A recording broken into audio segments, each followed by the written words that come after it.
So hey guys, welcome back again in college Gyan 24 partners of Edugrown. I hope यार आप सब लोग अच्छे और सेफ होंगे।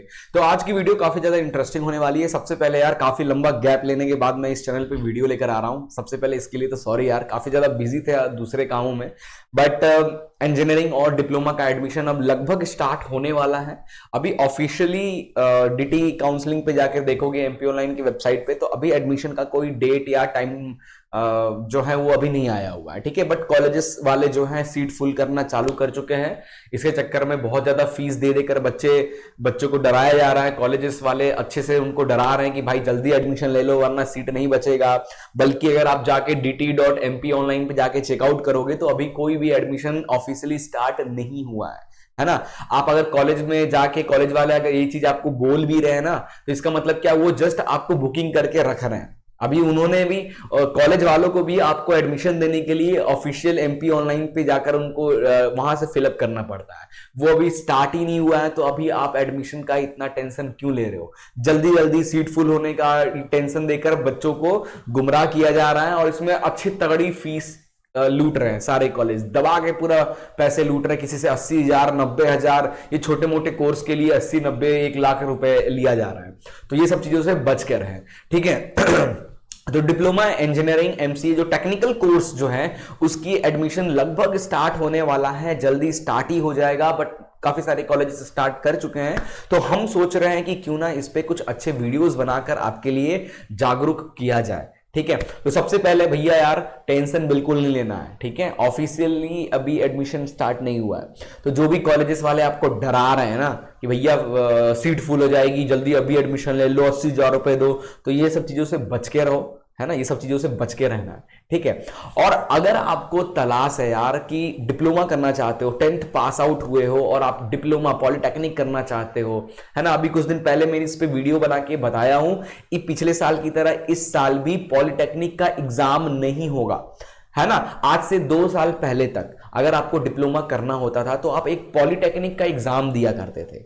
ठीक है, 10th के बाद आपका 10th का परसेंटेज और पॉलिटेक्निक का एग्जाम जब देते थे तो वो दोनों नंबर जुड़ के आपकी मेरिट लिस्ट बनती थी और उस पे आपको गवर्नमेंट कॉलेजेस वगैरह, अच्छे टॉप के प्राइवेट कॉलेजेस वगैरह मिला करता था।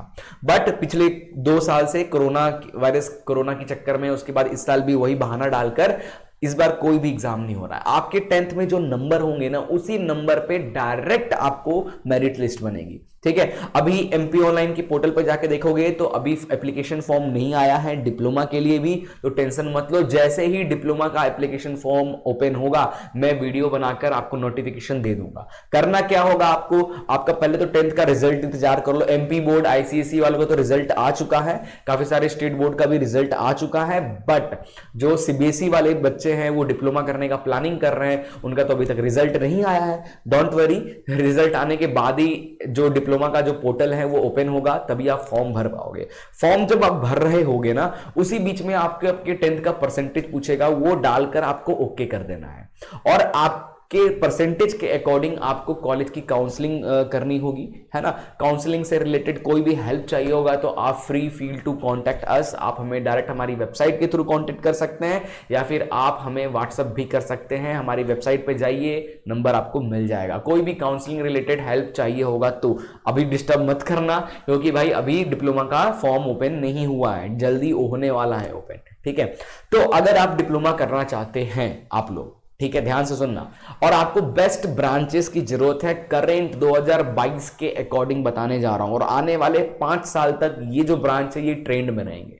देखो, देखा जाए तो कोई भी ब्रांच बेकार नहीं होता है, बट हम लोग को यार मार्केट देखकर आगे बढ़ना होगा। मार्केट में जिस चीज की ट्रेंड चल रही है ना, उन ब्रांच को फॉलो करो तो अच्छी बात है, अदरवाइज फ्यूचर डगमगा जाएगा। क्लियर है?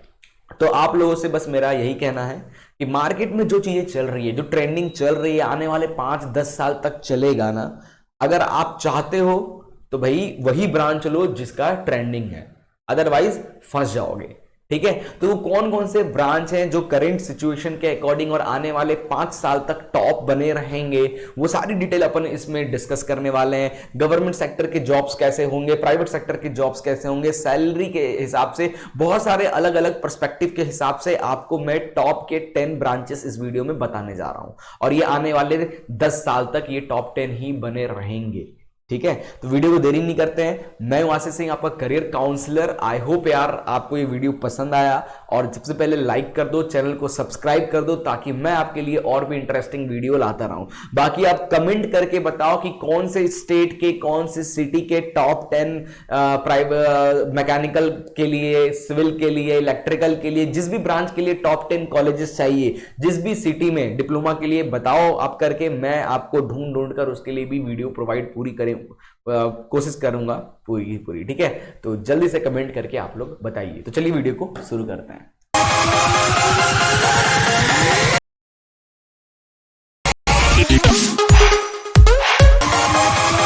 तो देखो यार, सबसे पहले हम लोग बात करते हैं कितने सारे ब्रांचेस है डिप्लोमा में, क्या क्या अपॉर्चुनिटीज है आपके पास।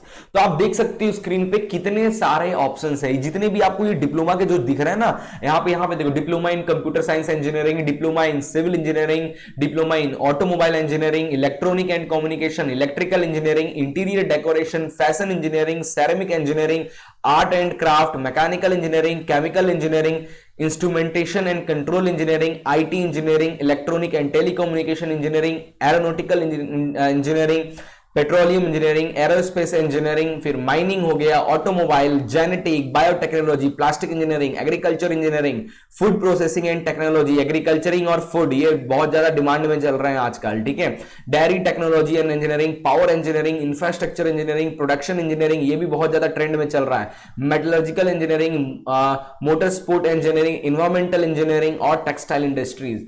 भाई इतने सारे डिप्लोमा के ब्रांचेस है। इसके अलावा हो सकता है कि कुछ तो मैंने भूल गया हूं, यहां पे नोट भी नहीं किया हूं। तो इतने सारे ऑप्शंस हैं। अगर आप क्लास 10th के बाद डिप्लोमा करना चाहते हो तो इतने सारे आप अलग अलग ब्रांच से डिप्लोमा कर पाओगे। बट क्या इन सब में कौन सा बेस्ट 10 है आज के करंट सिचुएशन के अकॉर्डिंग, और आने वाले 10 साल तक कौन से बेस्ट ब्रांच हैं जिसको अगर आप चूज करते हो तो आपको कोई भी प्रॉब्लम नहीं होगा, है ना। आपको आराम से जॉब मिल जाएंगे, अच्छी खासी सैलरी आएगी और तगड़े तरीके से लाइफ चलने वाली है। तो कौन से टॉप 10 इसमें के जो ब्रांचेस हैं जो आपको लेना चाहिए, तो इन्हीं टॉप 10 से लेना चाहिए। वैसे तो ऑप्शंस बहुत है हमारे पास, हर ब्रांच की अपनी एक मेरिट है, उसकी कुछ डिमेरिट्स हैं, बट हमें ध्यान से देखना है कि मार्केट क्या मांग रहा है, वही आपको उसमें जाना है। मार्केट से हट कर अगर चलोगे ना तो गिरोगे नहीं, चल तो पाओगे बट आप बहुत ज्यादा स्लो हो जाओगे। ठीक है, तो अगर आपके अंदर क्षमता नहीं है कि पेशेंस रखने का, कि यार कोई बात नहीं, आज नहीं 10 साल बाद अपन को ज्यादा पैसा मिलेगा, इतना पेशेंस नहीं रख सकते हो, तुरंत पैसा कमाना चालू करना है, तो भैया ये ब्रांचेस को चूज करना जो मैं आपको इस वीडियो में बताने जा रहा हूं। ठीक है, बट उससे पहले देखो यार, अगर आप डिप्लोमा करोगे तो डिप्लोमा ब्रांच चूज करने का सबसे पहला तरीका जॉब के पर्सपेक्टिव से होना चाहिए आप लोगों का। देखो, तो अगर डिप्लोमा आप करते हो आफ्टर 10th, है ना, तो आपको प्राइवेट सेक्टर में जॉब मिल सकता है और दूसरा है गवर्नमेंट सेक्टर में जॉब मिलने का चांस है। यही दोनों के अलावा तीसरा है ही कौन। ठीक है, देखो अगर प्राइवेट सेक्टर में अगर आपको जॉब चाहिए तो देखो डिप्लोमा क्या है, 3 साल का कोर्स होता है, 3 साल का कोर्स है, और थर्ड ईयर में आपका कैंपस प्लेसमेंट स्टार्ट हो जाता है। क्या स्टार्ट हो जाता है? Campus placement. ठीक है, थर्ड ईयर में कैंपस प्लेसमेंट स्टार्ट हो जाता है, और कैंपस प्लेसमेंट में जो अच्छे ब्रांचेस हैं उन ब्रांच में काफी सारे बच्चों, अच्छे कॉलेज भी डिपेंड करता है कि भाई आप किस कॉलेज में पढ़ रहे हो। कॉलेज अच्छा होना चाहिए, कॉलेज में कंपनीज अच्छी आती रहनी चाहिए, तभी तो आपका अच्छा प्लेसमेंट होगा। नहीं तो फर्जी किसी कॉलेज में डिग्री पाने के लिए डिप्लोमा कर रहे हो, उसमें कोई कंपनी नहीं आती है ना, तो नहीं। तो अगर आप कैंपस प्लेसमेंट के थ्रू अगर आपका सिलेक्शन होता है तो स्टार्टिंग सैलरी बता रहा हूं 15,000 से 20,000 के बीच में, है ना, 15 से 20,000 के बीच में आपकी स्टार्टिंग सैलरी रहेगी। ठीक है, और कोई तो इंटर्नशिप बेस पे रखते हैं, उस दौरान आपसे 10 से 12,000 के आसपास आपको सैलरी देते हैं। ठीक है, स्टार्टिंग सैलरी प्राइवेट सेक्टर में आपकी इतनी रहेगी, इससे ज्यादा नहीं रहने वाली है कैंपस प्लेसमेंट में डिप्लोमा वालों के लिए। मैं इंजीनियरिंग वालों की बात नहीं कर रहा हूं, मैं डिप्लोमा वालों की बात कर रहा हूं। ठीक है, वहीं गवर्नमेंट सेक्टर की तरफ की बात करें तो बहुत सारे ऑप्शन है गवर्नमेंट सेक्टर में। एसएससी है, रेलवे है, एनटीपीसी है, डीआरडीओ है, बीएचईएल है, यूपीपीसीएल है। अगर आप बिहार से हो तो बीपीसीएल हो गया, मध्य प्रदेश से हो एमपीपीसीएल हो गया। तो काफी सारे गवर्नमेंट सेक्टर में भी डिप्लोमा वालों का अच्छा खासा चांस मिलता है कि गवर्नमेंट सेक्टर में वो जॉब कर पाए। ठीक है, अगर एसएससी की बात करें तो जूनियर इंजीनियर की जो पोस्ट निकलती है डिप्लोमा वालों के लिए होती है। रेलवे में जूनियर इंजीनियर की पोस्ट निकलती है, ये भी डिप्लोमा वालों के लिए होती है। एनटीपीसी, ये एनटी आरआरबी एनटीपीसी है, ठीक है। इसमें लोको पायलट और इससे रिलेटेड काफी सारे जॉब्स होते हैं जो डिप्लोमा वाले के लिए होते हैं। डीआरडीओ हो गया, बीएचईएल हो गया, यूपीएससीएल हो गया, फिर आगे बात करते हैं गेल हो गया, ठीक है, बीसीआई हो गया, काफी सारे और भी ऐसे गवर्नमेंट सेक्टर है जिसमें डिप्लोमा वाला बंदा जा सकता है, ठीक है। और अगर आप गवर्नमेंट सेक्टर में घुसते हो तो आप डिप्लोमा वाले गवर्नमेंट सेक्टर में अगर घुसता है कोई भी इनमें से अगर आपको मिलता है तो आपकी स्टार्टिंग सैलरी हो जाएगी 28,000 से, ठीक है, 28,000 से 28,000 से लेके 35,000 के आज स्टार्टिंग आपकी सैलरी रहेगी डिप्लोमा सेक्टर में। तो भैया अगर मेहनत करके गवर्नमेंट सेक्टर में घुस जा रहे हो तो पैसा तो बहुत बढ़िया है ना, ग्रोथ भी बढ़िया है। बट प्राइवेट सेक्टर में अगर आप रहते हो, गवर्नमेंट एग्जाम नहीं निकाल पा रहे हो, तो 3 साल कंप्लीट करने के बाद डिप्लोमा में 3rd ईयर में जो कैंपस प्लेसमेंट होता है, इस कैंपस प्लेसमेंट के थ्रू अगर आपका सिलेक्शन होता है तो ज्यादा 15 से 20,000 से ऊपर सैलरी आपको नहीं मिलने वाली है, कोई भी ब्रांच नहीं मिलेगी, ठीक है। उसके बाद कैंपस प्लेसमेंट नहीं भी हुआ तो आप बाहर से भी हो सकता है, मान लो कैंपस में नहीं हुआ तो बाहर भी अगर किसी निकलते हो, है ना। और डिप्लोमा में बहुत ज्यादा जॉब की डिमांड है आजकल ना, सब लोगों को डिप्लोमा ही वाले बंदे चाहिए। जितनी भी कंपनीज है ना, कोई कंपनी नहीं चाहती है कि भाई हम इंजीनियरिंग वालों को रखें और उनको 25, 60, 30,000 रुपए दें, वही हम डिप्लोमा वालों को 15,000 देके करवा लेंगे। तो ज्यादातर कंपनीज डिप्लोमा वालों को ज्यादा प्रेफरेंस देती है कंपेयर टू इंजीनियरिंग वाले। तो भैया यहां भी डिप्लोमा वाले जीत रहे हैं, ठीक है। तो बाहर की कंपनीज में भी लाइक अगर दिल्ली चले जाओ, दिल्ली में बहुत डिमांड है डिप्लोमा का, मुंबई हो गया, ठीक है, पुणे हो गया, इंदौर हो गया, ठीक है, उसके बाद अपना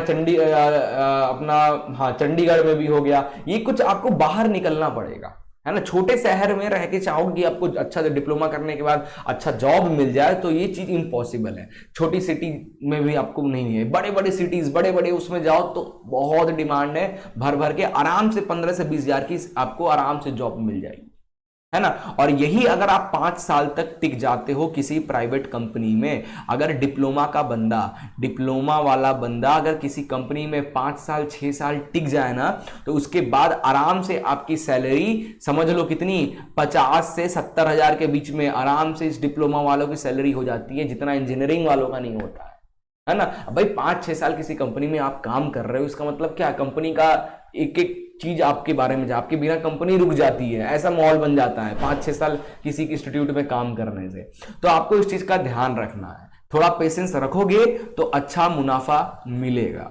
अदरवाइज बहुत कम लोग ही होते हैं जो डिप्लोमा करने के बाद 5 साल तक एक ही कंपनी में रुक जाए, बहुत कम लोग होते हैं, ठीक है। और जो लोग होते हैं वो सच में बहुत अच्छा कर पाते हैं। क्लियर है। तो ये कुछ जॉब्स को लेकर आपको पर्सपेक्टिव से कुछ चीजें मैंने बता दी हूं। अब हम बात करते हैं ब्रांचेस की। तो देखो ब्रांच की बात करें तो नंबर 1 पे मैंने कंप्यूटर साइंस और आईटी को रखा है।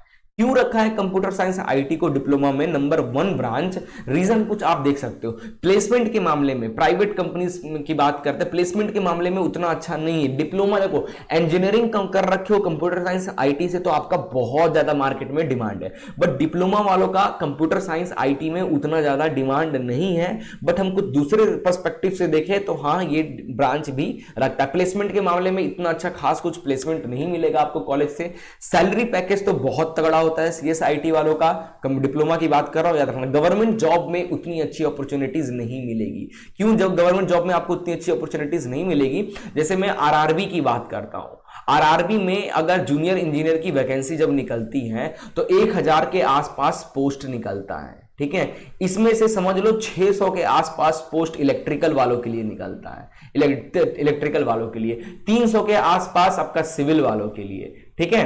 और आपका 200 के आसपास 100 के आसपास, या फिर इसको 200 ले लो, इसको 100 ले लो, यहां मैकेनिकल का निकलता है। बाकी थोड़े बहुत जो बच गए वो इन्हीं कुछ छोटे मोटे ब्रांचेस। तो गवर्नमेंट सेक्टर में डिप्लोमा करने के बाद अगर आपने सीएसआईटी से डिप्लोमा कर रखा है तो गवर्नमेंट सेक्टर में आपको उतनी अच्छी अपॉर्चुनिटीज नहीं मिलेगी, लेकिन प्राइवेट सेक्टर में बहुत अच्छा आपका डिमांड है, बहुत तगड़ा डिमांड है। प्राइवेट जॉब में देखो 10 में से 9 दे रखा हूं मैंने, इसको 10 में से 9 दे रखा हूं क्योंकि प्राइवेट सेक्टर में डिप्लोमा वालों का अच्छा खासा डिमांड है, ठीक है। कंपटीशन की बात करें तो 10 में से 7 दे रखा हूं क्योंकि कंपटीशन अच्छा कंपटीशन है इसमें, ठीक है, तगड़े कंपटीटर आपको मिलेंगे। ब्रॉडनेस, काफी ज्यादा ब्रॉड एरिया मिलता है, ठीक है। आपको डिप्लोमा के CSIT से अगर आपने डिप्लोमा कर रखा है, आपको जो जॉब कर रहे हो उतना सेटिस्फैक्टरी जॉब नहीं है तो कोई बात नहीं, डिप्लोमा करने के बाद डायरेक्ट आप बीटेक कर लो, है ना। जैसे 3 साल का अगर आप डिप्लोमा करने के बाद जब बीटेक का 4 साल की बीटेक की डिग्री होती है, बट डिप्लोमा करने के बाद जब बीटेक करोगे ना तो आपकी 3 साल में ही बीटेक कंप्लीट हो जाएगी। 3 साल का ही बीटेक, लेटरल एंट्री मिलेगा, 1 साल आपको नहीं दिखा, 3 तो टोटल 6 साल में आपके पास 2 डिग्री आ जाती हैं, है ना। और ये 2 डिग्री बहुत ज्यादा इंपॉर्टेंट होता है जॉब के पर्सपेक्टिव से, ठीक है। तो अगर आप डिप्लोमा कर रहे हो CSIT से तो कोशिश करना यार डिप्लोमा के बाद जरूर बीटेक करें CSIT से, बहुत ज्यादा आपका डिमांड मार्केट में बहुत ज्यादा है इनका, ठीक है। बाकी आप यहां पे देख ही सकते हो, बिजनेस माइंड में भी CSIT वाले बिजनेस तरफ उतना फोकस नहीं करते हैं, दैट्स वाई 10 में से 6 दे रखा हूं, टोटल 48 के आसपास इसकी स्कोरिंग हो जाती है CSIT का, ठीक है। आगे हम बात करते हैं सिविल की। सेकंड नंबर पे मैंने सिविल को रखा है। सिविल सेकंड नंबर पे डिप्लोमा अगर आपको करना है तो फर्स्ट CSIT ढूंढो, है ना। मन नहीं है, कंप्यूटर में उतना पसंद नहीं है, उतना कुछ दिक्कत है तो CSIT के बाद भैया सिविल को जरूर चूज करना, सिविल की तरफ जाने की कोशिश करो, ठीक है। 6 के आसपास का प्लेसमेंट है, सैलरी भी 10 में से 6 के आसपास दे रखा हूं। गवर्नमेंट जॉब 8, 10 में से 8 दिया हूं। गवर्नमेंट जॉब में सिविल वालों का काफी ज्यादा वैकेंसी निकलती है, प्राइवेट जॉब में उतना खास नहीं, फिर भी काफी सारे कंस्ट्रक्शन और ये सब हो ही रहे हैं तो सिविल वालों को डिमांड रहता है, खासकर डिप्लोमा वालों का। इंजीनियरिंग सिविल वालों से ज्यादा डिप्लोमा सिविल वालों का डिमांड है प्राइवेट सेक्टर में। कंपटीशन टफ है, बहुत ज्यादा है, ब्रॉडनेस बहुत, मतलब कुछ सिविल ब्रांच में ना बहुत ज्यादा ब्रॉडनेस नहीं है, आप लिमिटेड हो जाओगे, है ना, बहुत कम ही फील्ड में आप मूव ऑन कर पाओगे। ब्रॉडनेस जो है ना, जैसे मैकेनिकल जैसे ब्रांच में क्या होता है कि ब्रॉडनेस बहुत ज्यादा है ना, आप घुस जाओ इधर, घुस जाओ उधर, घुस जाओ, बहुत सारी इधर उधर घुस सकते हो। CSIT में तो 1000 ब्रॉडनेस है, सॉफ्टवेयर इंजीनियर तो ये डेवलपर तो वो डेवलपर, बहुत ज्यादा ब्रॉडनेस है CSIT में, बट सिविल में उतना ज्यादा ब्रॉडनेस नहीं है, ठीक है। बात करते हैं बिजनेस, तो सिविल वाले अच्छा बिजनेस माइंडेड होते हैं, तो 10 में से 7 बच्चे बिजनेस में भी जाने की कोशिश करते हैं सिविल में, ठीक है। टोटल 48 नंबर सिविल को भी दे रखा हूं मैं ओवरऑल, ठीक है। आगे बात करता हूं, तीसरे नंबर का जो ब्रांच है वो मैंने रखा है इलेक्ट्रिकल को। इलेक्ट्रिकल इसलिए क्योंकि गवर्नमेंट सेक्टर में electrical branch, diploma in electrical का बहुत ज्यादा डिमांड है। Electrical and electronic, diploma in electrical या इलेक्ट्रिकल एंड इलेक्ट्रॉनिक या इलेक्ट्रॉनिक, इनका गवर्नमेंट सेक्टर में बहुत ज्यादा डिमांड है। प्राइवेट सेक्टर में उतना ज्यादा कुछ डिमांड नहीं है, बट आजकल प्राइवेट कंपनीज में ऑटोमेशन होने लगा है तो वहां पे डिमांड काफी ज्यादा बढ़ गया है, ठीक है। सैलरी उतनी खास आपकी स्टार्टिंग सैलरी नहीं रहेगी। गवर्नमेंट सेक्टर में आपके काफी अच्छे इसमें फायदे मिलेंगे आपको, बहुत सारी गवर्नमेंट सेक्टर में इलेक्ट्रिकल की वैकेंसी बहुत ज्यादा होती है, सीट्स। प्राइवेट सेक्टर में भी ठीक ठाक आपको जॉब मिल पाएंगे, कंपटीशन उतना टफ नहीं है, बट है ब्रॉडनेस उतना खास नहीं मिलेगा, और बिजनेस माइंडेड भी लोग होते हैं इलेक्ट्रिकल वाले, ठीक है। तो ओवरऑल 45 नंबर मैंने 70 में से दिया है इलेक्ट्रिकल को, ठीक है। चौथे नंबर का जो ब्रांच है मैंने रखा है मैकेनिकल को। कुछ ये तीनों में से नहीं बन पा रहा, नहीं समझ में आ रहा तो भैया मैकेनिकल ले लो, डिप्लोमा इन मैकेनिकल। इंजीनियरिंग मत करना, इंजीनियरिंग इन मैकेनिकल आज के टाइम पे बहुत घाटा वाला कोर्स है, मत करो तो बहुत अच्छा है। डिप्लोमा इन मैकेनिकल कर सकते हो क्योंकि जितनी भी कंपनीज है ना वो इंजीनियर से ज्यादा प्रेफर करती है डिप्लोमा के लिए। अब मैकेनिकल सेक्टर का ना जॉब वाले में उतना ज्यादा फायदा नहीं है। रीजन क्या है कि जितनी भी गवर्नमेंट संस्थाएं हैं ना वो मैकेनिकल के पार्ट्स बनाती ही नहीं है। मैकेनिकल के पार्ट्स के लिए वो टेंडर दे देती है, किसको? प्राइवेट सेक्टर को टेंडर दे देती है, प्राइवेट वाली कंपनीज को। तो मैकेनिकल जो है ना, अगर आपने डिप्लोमा इन मैकेनिकल से कर रखा है, डिप्लोमा अगर आपने मैकेनिकल से कर रखा है तो गवर्नमेंट से ज्यादा आपको प्राइवेट सेक्टर में सबसे ज्यादा जॉब मिलेगा। प्राइवेट सेक्टर में सबसे ज्यादा जॉब आपको मिलेगा अगर आपने डिप्लोमा इन मैकेनिकल से कर रखा है तो, ठीक है। प्लेसमेंट कुछ उतना खास नहीं होगा, कॉलेज से जो प्लेसमेंट होगा बहुत बेकार प्लेसमेंट देखने को मिलेगा आपको। सैलरी भी उतनी खास नहीं मिलती है, 8,000 से लेके 10, 12, 15, 14,000 के आसपास आप समझ लो, ये इसके आसपास आपकी सैलरी रहेगी, स्टार्टिंग सैलरी, है ना। गवर्नमेंट सेक्टर में भी उतना कुछ डिमांड नहीं है, प्राइवेट जॉब में भी उतना डिमांड नहीं है। कंपटीशन में यहाँ भी बहुत टफ है, बहुत बच्चे जोश में मैकेनिकल ले ही लेते हैं, है ना। पता नहीं कहाँ से सुन लिए कि भाई मैकेनिकल का बहुत डिमांड है ना, फंस जाते हैं। ब्रॉडनेस यहाँ पे बहुत ज्यादा है, मैकेनिकल वाले बहुत सारे फील्ड्स मिलते हैं मैकेनिकल में, ब्रॉडनेस बहुत ज्यादा है, और यहाँ पे बिजनेस मैकेनिकल के ज्यादातर बनते बिजनेस में घुस जाते हैं। तो अगर आपने डिप्लोमा मैकेनिकल से कर रखा है, जिस भी प्राइवेट कंपनी में गए हो उस कंपनी में जाकर कम से कम 5 से 6 साल रुको। 5 से 6 साल रुकोगे ना, आराम से आपकी सैलरी 40,000 से 50-60,000 के आसपास आराम से आपकी सैलरी उस कंपनी में हो जाएगी। ठीक है।